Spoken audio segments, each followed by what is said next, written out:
बात करते हैं लोकसभा अध्यक्ष ओम बिरला के जम्मू कश्मीर दौरे की। स्पीकर से खास बातचीत की हमारी सहयोगी दीपा बाफिला ने घाटी के तमाम हालातों को लेकर उनसे चर्चा की। उन्होंने क्या कुछ कहा, जरा सुनिए। जम्मू कश्मीर के दौरे पर हैं लोकसभा स्पीकर ओम बिरला। आज उनका दूसरा दिन है। कश्मीर की खूबसूरत वादियों में लगातार अलग अलग हिस्सों में भ्रमण कर रहे हैं, वहाँ पर देख रहे हैं कि हालात किस तरीके से हैं। आज पहुँचे हैं पहलगाम। सबसे पहले मॉर्निंग में पहुँचे, यहाँ पर जो ब्लॉक विकास परिषद के मेंबर्स हैं उनसे चर्चा की, हल्का पंचायत के मेंबर से चर्चा की और अभी ये आरू वैली पहुँचे हैं और सर हमारे साथ मौजूद हैं। सर, आज का भ्रमण कैसा रहा पहलगाम का? ये पहलगाम की आड़ू घाटी है। मैं यहाँ देख रहा हूँ जिस तरीके से यहाँ पर शांति हुई है और शांति के साथ यहाँ बड़ी संख्या में देश विदेशी टूरिस्ट आए हैं। इससे इस इलाके की समृद्धि खुशहाली आई है। यहाँ के नौजवानों को रोजगार मिला है। यहाँ की जनता पर्यटकों को देखकर खुश है कि हमें रोजगार मिल रहा है। छोटे छोटे लोगों को भी पर्यटक आने से रोजगार मिलता है। मैं जब रास्ते में आ रहा था तो मैं देख रहा था किस तरीके से बड़ी संख्या में घुड़सवारी लोग कर रहे थे। मैंने यहाँ के गांव के लोगों से पूछा तो उन्होंने कहा कि काफ़ी सालों बाद यहाँ पर हमें रोजगार मिला है और हम बड़ी संख्या में यहाँ पर घोड़ों को पालते हैं, साल भर खिलाते हैं।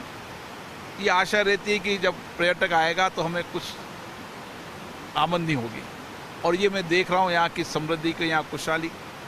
इस आरू घाटी के गांव के लोग भी मुझे मिले और उन्होंने कहा कि ये सारा इलाका अभयारण्य है, लेकिन उसके बाद भी यहाँ पर जिस बड़ी संख्या में आते हैं, यहाँ अगर और पर्यटक केंद्र विकसित हो जाएंगे तो और देशी विदेशी पर्यटक आएंगे। मुझे लगता है कि अब कश्मीर के अंदर एक समृद्धि और खुशहाली का माहौल है। हम बरसों से ये सोच रहे थे कि एक समय आया कि कश्मीर स्वर्ग है।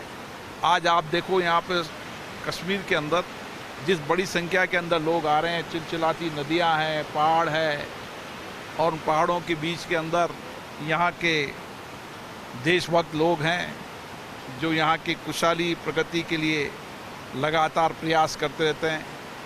मुझे यहाँ के लोगों से मिलकर बड़ी खुशी हुई कि यहाँ के लोगों के मन में है कि हम सब देश के लिए समर्पण सेवा भाव से काम करना चाहते हैं। हम चाहते हैं हमारा गांव विकास की दृष्टि से आगे बढ़े, हमें रोज़गार मिले। अब रोज़गार जब मिलेगा, जब शांति रहेगी, तो अमन चैन इस इलाके के लोग चाहते हैं और अमन चैन दिख रहा है। मैंने यहाँ के लोगों को शुभकामनाएँ दी हैं कि आपने अमन चैन बनाने में जो सहयोग दिया, आप बधाई के पात्र हैं।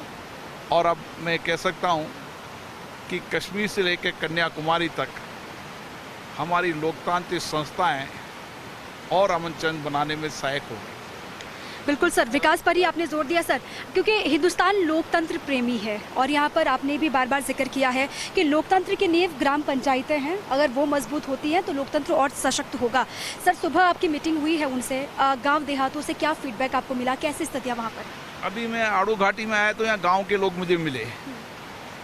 उन्होंने कहा कि हम चाहते हैं कि यहाँ पर्यटक और बड़ी संख्या में आए। तो उन्होंने पर्यटक आने में कुछ छोटी मोटी समस्याएं बताई है कि हमारे यहाँ सिंगल अभी कम आते हैं, थोड़ी हमारी रोड की समस्या है। मुझे लगता है कि अब लोग चाहते हैं कि यहाँ पर अमन चैन रहे, यहाँ गांव का विकास हो और विकास के साथ चाहते हैं कि देशी विदेशी पर्यटक इस गांव के अंदर आए।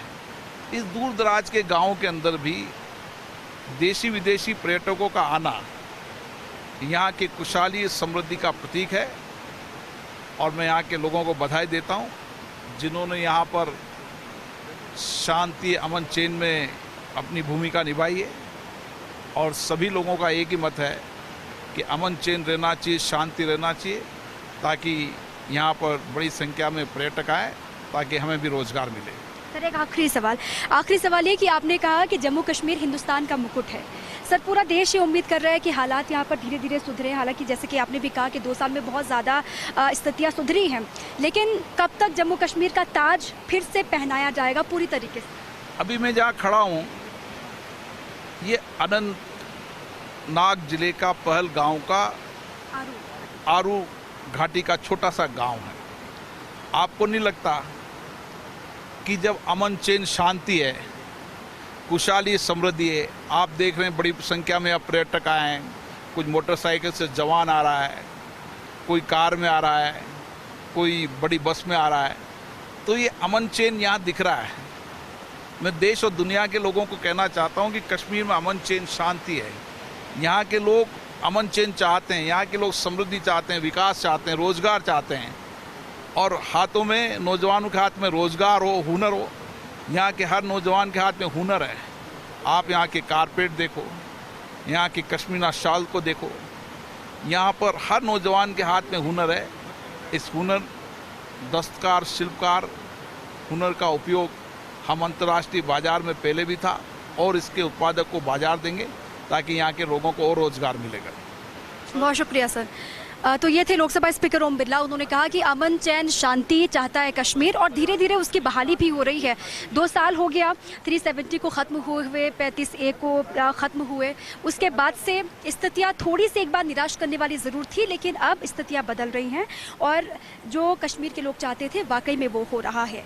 कैमरा पर्सन पवन मूर्तिकार के साथ दीपा बाफिला, पहलगाम।